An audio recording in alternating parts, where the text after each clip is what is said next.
Hi everyone, welcome back to the Property Finance Podcast. And today I want to talk about no money down and whether it is just complete and utter bollocks or whether actually there is something really, really brilliant to all of this. And no money down comes out of a lot of property education. There are a lot of courses around it. There's a lot of mentorship around it.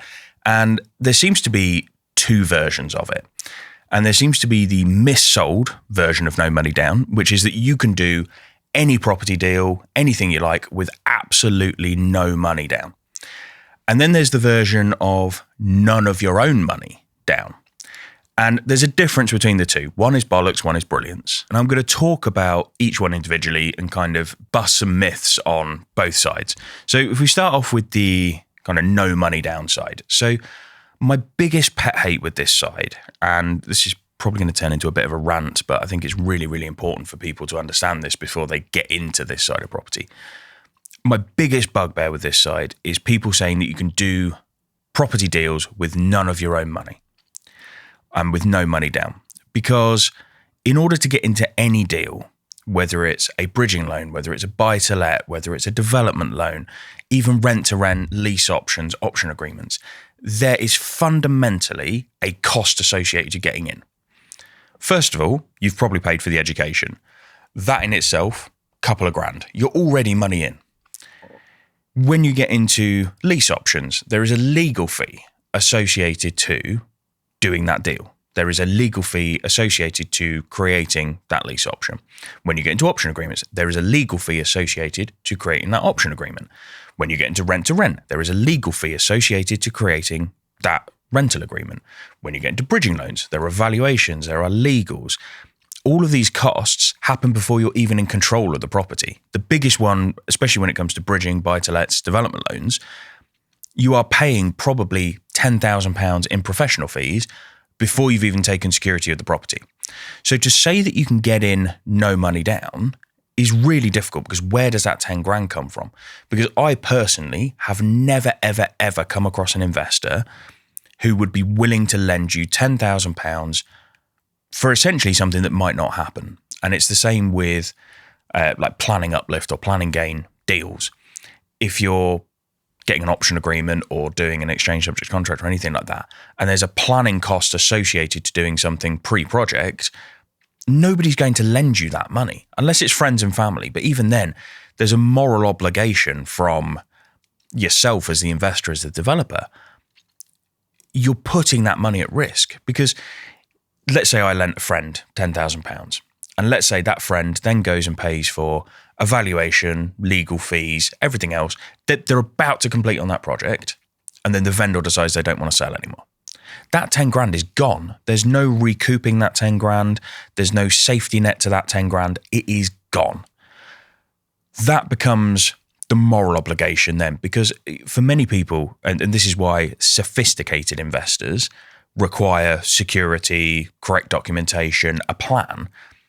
Because if I'm lending someone even 10 grand, I mean, 10 grand is not a big amount of money in the schemes of property. It really isn't. You can spend 10 grand fairly comfortably fucking up one deal. Like that, anyone can put 10 grand into a deal and it disappear. It's really easy to get rid of. But if I'm lending anyone even just 10 grand, I want some security, whether it be a personal guarantee, whether it be maybe even a second charge over the asset that they're purchasing. I need to know that money's secure. But more importantly, I need to know what the exit is. Because if I'm lending 10 grand and it's for legal fees and QS fees and valuation fees, how do I get that money back if that deal falls through? And it just, I think this is where the no money downside of things becomes really, really difficult, because it creates a moral dilemma where people are borrowing money from unsophisticated investors, friends, family, etc., and are then losing that money because they didn't want to put their own cash into setting up a deal. And I would question if you can't put 5-10 grand into a property project, but you can put it into education, as in these mentorships and masterminds and things. Is it really going into the right place? And I understand people have to be educated on how to do this, but there are plenty of free resources, as you can see from right here. This is a free resource, and there are 100, possibly even hundreds of thousands of other people who do this kind of thing, who can give you the information that probably covers off what you need. So that's my biggest bugbear with no money down. So that's where the bollocks element of it comes in. However, there is also the brilliant side of it, which is none of your own money down and these creative financing strategies and structures. But again, even then, even on this side, it still creates that moral ambiguity that we've seen over here, because even with the creative financing structures, buying below market value, which I've done podcasts on before, doing option agreements, which I've done podcasts on before, doing title splitting, which I've done podcasts on before, you get the gist. There's lots of different structures. There's all podcasts associated to them. But even going down this route, there are still costs associated to it. Now, where I think the brilliance side of it comes in is whereby you can start to do things like option agreements for £1 and being able to negotiate, putting that in for £1, and then you've got that option agreement. You've got something there. And I've seen people who have done joint ventures with legal partners. I've seen them do it with architects. I've seen them do it with brokers. I've seen them do it with lenders, all sorts of different things where they build up this kind of almost pool of business partners of people who are willing to do the work and get paid later on, especially with architects, planning consultants, those kind of things, where they're willing to take the risk, as in not be paid for their work up front, but actually take a risk that they get paid a bit more later down the line. And I've seen it across, particularly, I can think of 3 deals very recently where it's happened, where architects come in, they've done all the drawings, they've done all the planning conditions, everything else. They've done it for no money there, have got it through planning, everything else, and have then been paid a premium at that point for having done it. That sort of structure, brilliant, because you're not putting money down. Obviously, there's a risk associated to that architect that if the planning doesn't come through, or planning consultant, if that planning doesn't come through, that they don't get paid. But they take that risk. And that, I think, is different to going to your mum, your dad, your friends and saying, can I have 10 grand to pay for this? By the way, you might not get paid back. They're not going to understand the risks as much as the architect and the planning consultant might do. So that's where the brilliant side of it comes in, is that if you know how to negotiate, if you can negotiate these deals with architects, planning consultants, solicitors, whatever, then yeah, of course, you can do deals with none of your own money down and with people who understand the risks and who understand actually, yes, all right, I'm taking a risk up front, I might not get paid, but I'm getting that premium. So there's those two elements straight away. And now in terms of deal structures, obviously I mentioned a few a minute ago, but bridging below market value, that's immediately a great one. Again, you've got to pay for the valuation, you've got to pay for the legals, but the difference there, I guess, is if you're bridging below market value, it's normally with a vendor who is in a bit of bother. They need to get it through as quickly as possible. So the risk of them pulling out is minimal. And at that point, there's more security for friends, family, whoever you've taken the money off. So it's still moral ambiguity, but less so because you've got something that's a little bit more secure.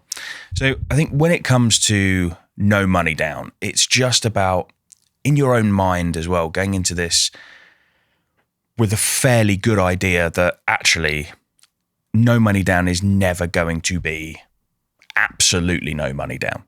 And I think a better way of describing it, and I wish they would change it to this, rather than no money down, I wish they would call it no deposit down, because that to me makes way more sense, because there are so many deal structures that you can do where you don't have to put a deposit in. But then how are your professional fees paid? How are your your valuation, your legals, your QS fees, everything else, your stamp duty, for example? How is all of that paid? So I think that's where the mindset shift needs to be, is rather than it being no money down, it's no deposit down, but prepare yourself to pay out. And things on buy-to-let, bridging, that kind of thing. I mean, a valuation is £500 to £1,000. Most of us have got that available. Most people have picked up the latest iPhone. That's £1,000. You could sell that or not buy it in the first instance, and that pays for your valuation. Legal fees, I mean, you're talking anywhere between £1,000, £2,000. Most people are paying out £600, £700 a month on a car that is way in excess of what they need. So again, if you haven't got that, a couple of months, you're able to pay for your legal fees.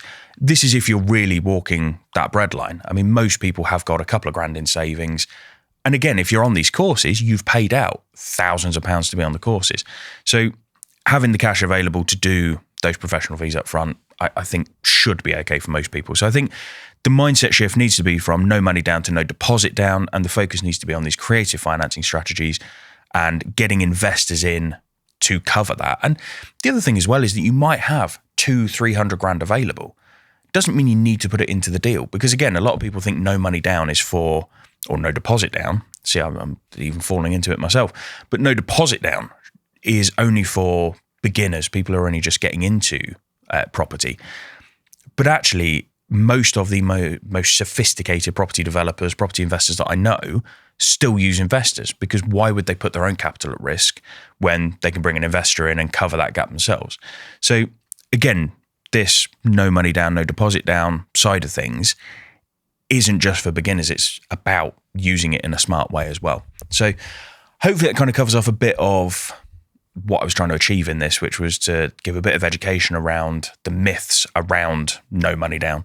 And hopefully you can see that there is a brilliant side to it still, even though there is a lot of bollocks about it and there's a lot of myths and everything else. If you put that to one side, there is a brilliant side to it, which is that using investor money so that your own equity isn't at risk, using creative financing structures and strategies so that your deposit is minimal.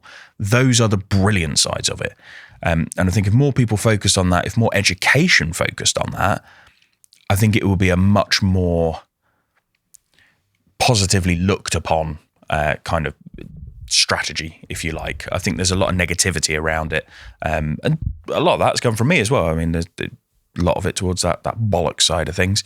But I think, yeah, hopefully that kind of creates a bit of positivity towards it as well. So hopefully you found that helpful. If you've liked or enjoyed this episode, please do share it. It'd be great to get some eyes on this one in particular. But yeah, do all of the good stuff on social media that you normally do. And I'll catch you on the next one.